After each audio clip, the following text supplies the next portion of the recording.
Se ha debatido mucho sobre qué deben de hacer los países y las potencias aliadas de Ucrania para poner fin a la guerra en unos términos favorables. Favorables no solo a Ucrania, sino al orden internacional establecido tras la Segunda Guerra Mundial y especialmente tras la caída de la Unión Soviética. Un orden mundial basado en reglas donde los países tienen independencia y las agresiones son condenadas por el resto de países. Esta guerra, la de Ucrania, que ya va camino de los 2 años y medio y que no tiene perspectivas de acabarse pronto, es importante no solo para Ucrania y Rusia, no solo tampoco para los países europeos que se ven directamente afectados por ella y que de alguna forma son contendientes indirectos, sino en general para todos los países. A nadie se le escapa que China tiene un ojo puesto en lo que ocurre en Ucrania y en función de la respuesta de los países podrá tomar ella misma decisiones sobre lo que ocurre en otras regiones como Taiwán o incluso lo que ocurre ahora en Oriente Medio tiene relación con la guerra en Ucrania. En este vídeo vamos a analizar un artículo de Foreign Affairs donde habla y escriben muy bien sobre qué deben de hacer los países occidentales, Estados Unidos y Europa principalmente, para poner fin a la guerra en unos términos favorables. Veámoslo.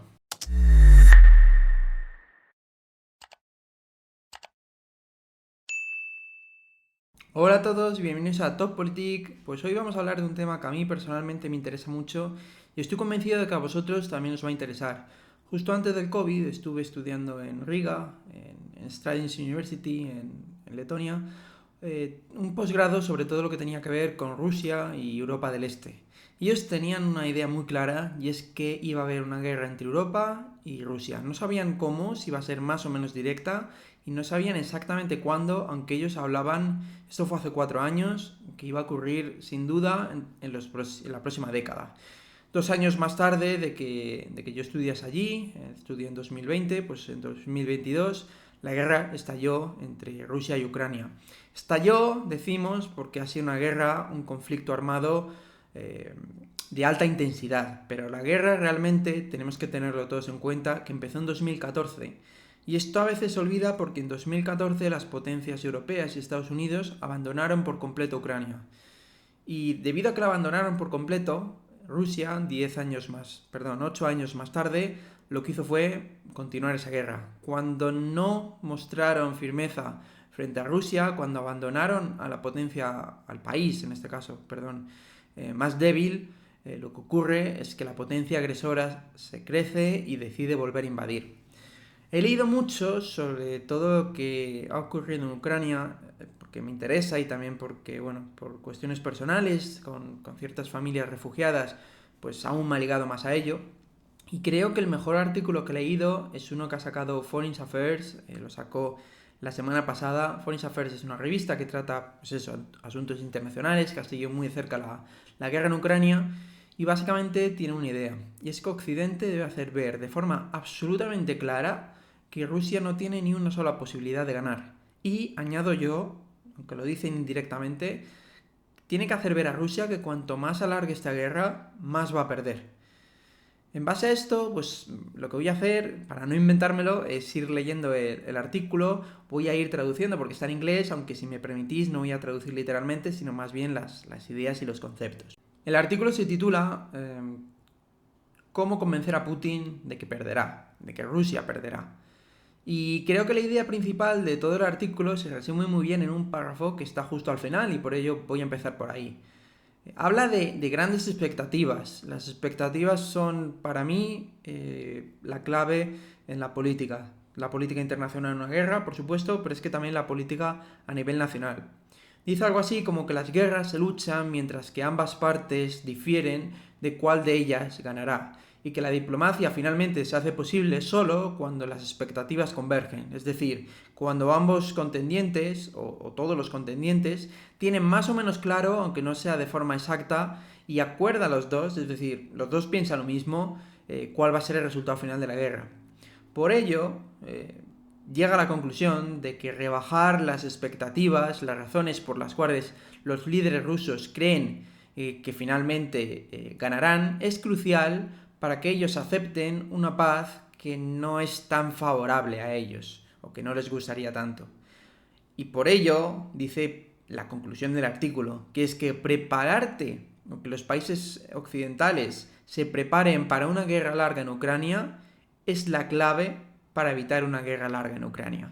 Puede parecer un poco una contradicción, pero realmente es la clave del artículo y lo dice muy bien. Precisamente si Rusia sabe que los países europeos y Estados Unidos están preparados en dos sentidos, tanto políticamente, y me parece la parte más importante, es decir, que no van a dejar a Ucrania tirada, porque actualmente es lo que busca Rusia, alargar la guerra para que los países, tanto Estados Unidos como los países europeos, dejen tirada a Ucrania. Tanto políticamente decía que Rusia sepa que no van a dejar tirada a Ucrania pase lo que pase, como también, y aunque sea un poco menos importante, es consecuencia de ello, materialmente. Es decir, que los países aliados de Ucrania no solo tengan la intención de ayudar a Ucrania, sino los medios, es decir, el material de guerra para apoyar a Ucrania. El artículo, ahora sí, yendo al comienzo, habla sobre cómo convencer a Putin de que perderá, de que Rusia perderá la guerra.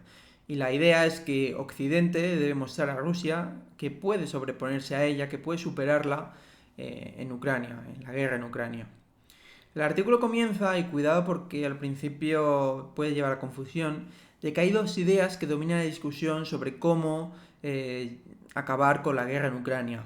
La primera de estas ideas dice que Occidente debe presionar a Ucrania para que haga concesiones territoriales y de otro tipo a Ucrania para que ésta ponga fin a la guerra. Y la segunda dice que Occidente debe mantener el apoyo, el esfuerzo ucraniano para vencer en el campo de batalla. Dice que ambos enfoques reconocen una cuestión clave, y es que se debe de cambiar el statu quo, actualmente, lo que actualmente existe, para que uno de los dos países, o bien Ucrania o bien Rusia, cambie su posición y acepten algo que actualmente están rechazando. Y dice este artículo, cuidado porque esto puede ser un poco mal interpretado, que ninguno de los dos enfoques es correcto para traer el final a la guerra. En verdad sí que está defendiendo el segundo enfoque, es decir, apoyar a Ucrania en el campo de batalla, pero lo que va a decir al final es que esto no es suficiente.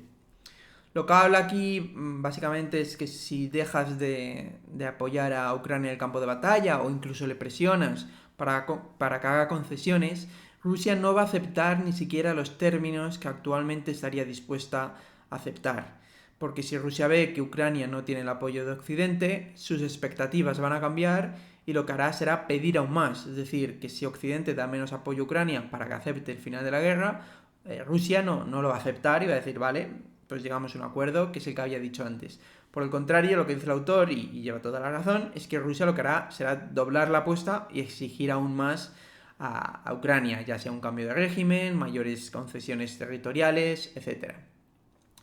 Habla luego de que la ayuda que recientemente Estados Unidos ha provisto a Ucrania de 61 billones estadounidenses, no lo que aquí consideramos billones, o sea, 61.000 millones de dólares de ayuda a Ucrania, que sí, que está muy bien, que deben ser celebradas, pero que esto no va a traer el fin de la guerra, que lo que va a hacer es hacer que Ucrania, y ojo, porque el autor lo defiende y que es necesario como un punto mínimo, que Ucrania resista al menos un año de lo que queda en la guerra. Pero dice que proveer suficiente apoyo a Ucrania para vencer en las siguientes ofensivas rusas, es esencial, pero que no acabará con la guerra. Dice que para acabar la guerra en términos aceptables es necesario que se haga más, que la estrategia de Occidente no debería basarse solamente en las necesidades inmediatas, las necesidades de armas inmediatas para Ucrania, que debe centrarse más no tanto en el presente de Ucrania, sino que debe de hacer ver a los líderes rusos de que finalmente no podrán ganar esta guerra y de que Occidente va a continuar luchando.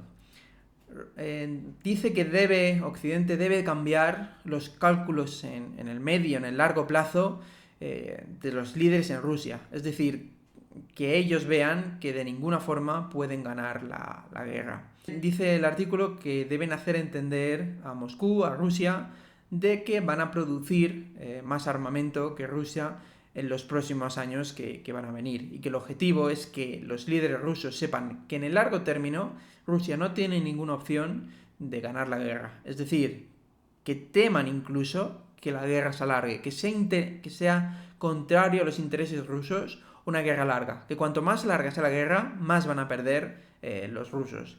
Dicen que este miedo, que querer evitar esto, una guerra larga para Rusia, es lo único que hará que finalmente esta guerra pueda acabarse. Posteriormente de lo que habla es que Occidente debe demostrar de forma clara a Rusia que no va de farol, porque también hay muchos incentivos para que Rusia crea que Occidente no va a cumplir con su palabra. Es decir, por mucho que Occidente diga que va a apoyar a Ucrania hasta el final, Rusia entiende que vaya o no a apoyar a Ucrania hasta el final, Occidente siempre va a decir que sí, que les va a apoyar hasta el final. ¿Por qué? Porque si Occidente dice, bueno, vamos a apoyar a Ucrania durante un año, saben que Rusia va a seguir la guerra. Sin embargo, Occidente debe decir, por mil factores, que siempre van a apoyar a Ucrania. Esto no tiene por qué ser cierto. Rusia no tiene por qué creer a Occidente. Por lo tanto, lo que trata el artículo es de demostrar a Rusia que Occidente va a luchar la guerra lo que haga falta.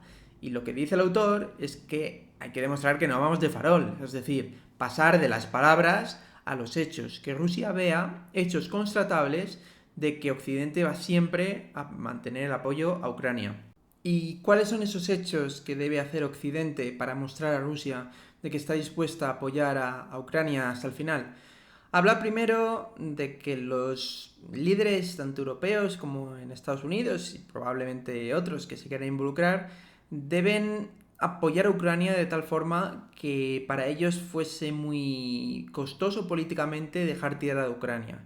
Es decir, que vayan más allá de pronunciar que siempre apoyarán a Ucrania para ligarse políticamente su futuro al de Ucrania. De tal forma, Rusia entenderá que los líderes europeos, por interés propio, no van a dejar tirada a Ucrania.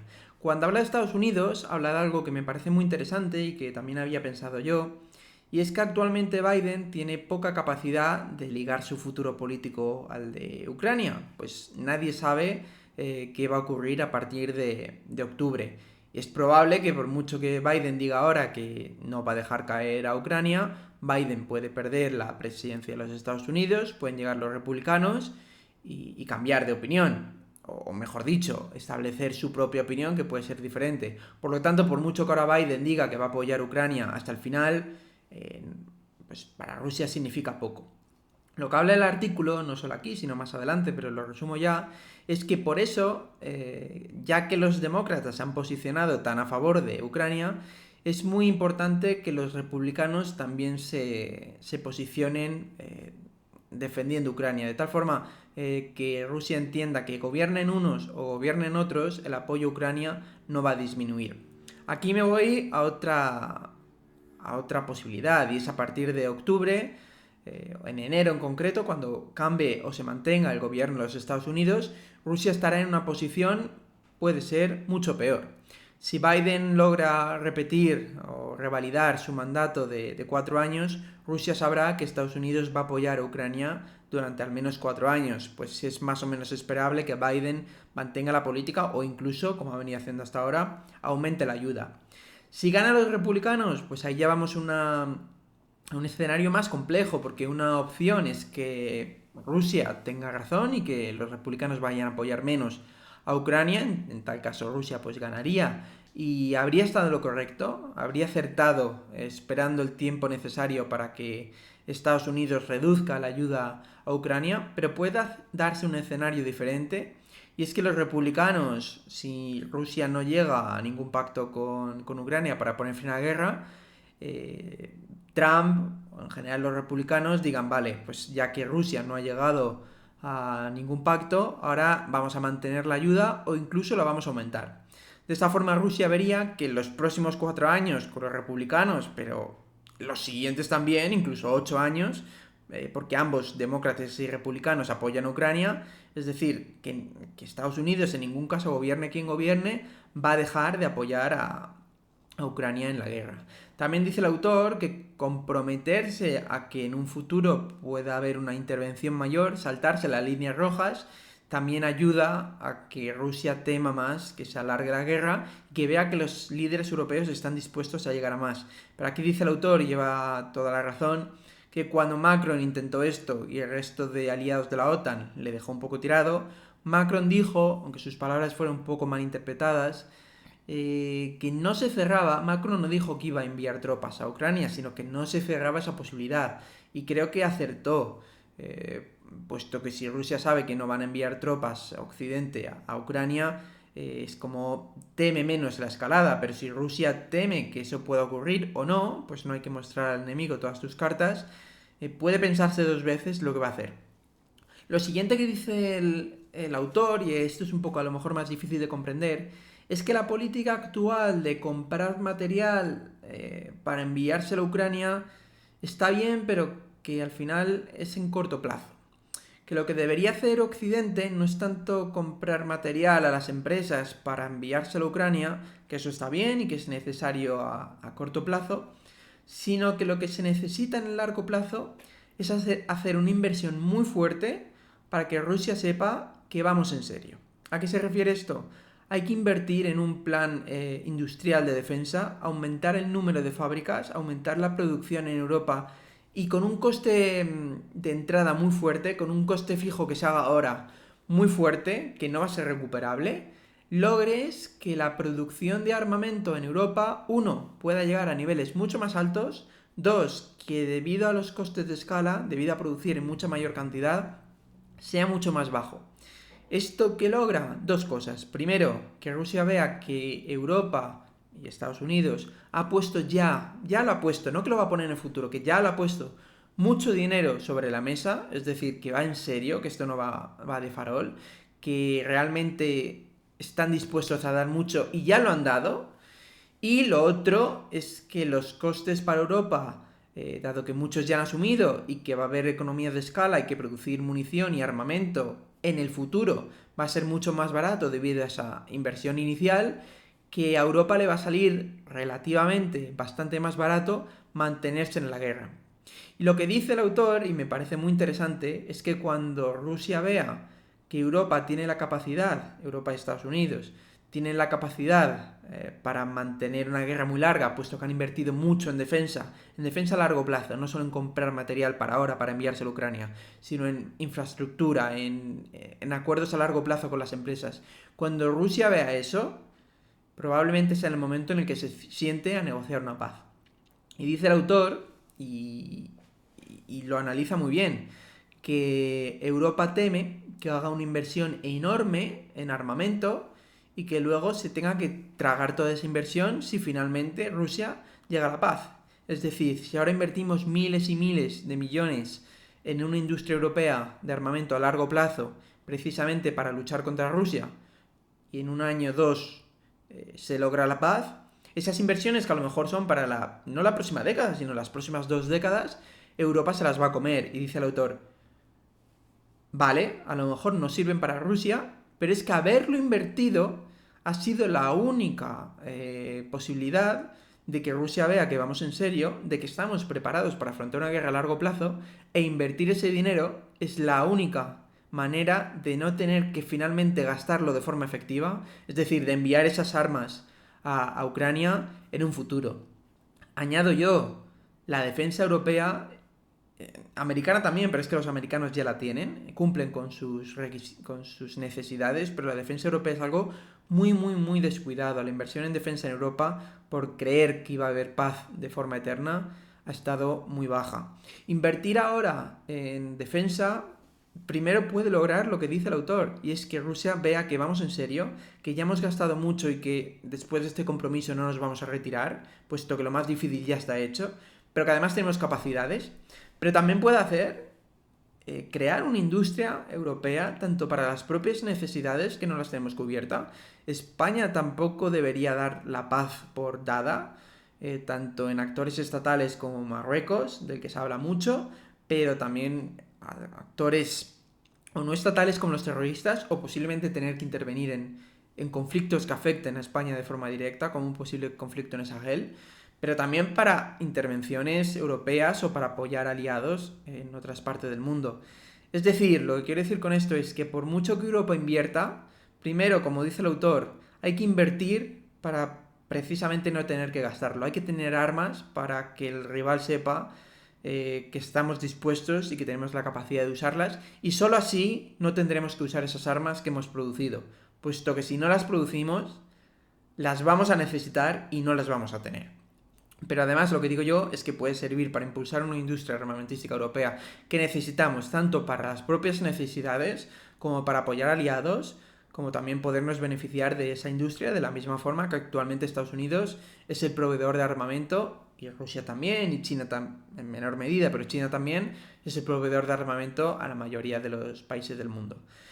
Espero que este artículo os haya gustado y me encantaría saber vuestra opinión. ¿Cómo creéis que va a discurrir esta guerra en Ucrania? ¿Cuál creéis que puede ser el final? ¿Si estáis de acuerdo o no con este artículo? A lo mejor estáis en contra de aumentar la producción de armamento, en contra de seguir apoyando a Ucrania militarmente. Pues todo eso lo podemos debatir en el canal, en los comentarios, y cualquier idea sobre la guerra en Ucrania y de cómo está afectando a los países europeos, pues me encantará verla. Sin más, me despido, pero antes os pido que si no os importa apoyéis este canal dándole a me gusta, dejando algún comentario y compartiendo con aquellas personas que creáis que les puede interesar. Nos vemos en el próximo vídeo y hasta luego.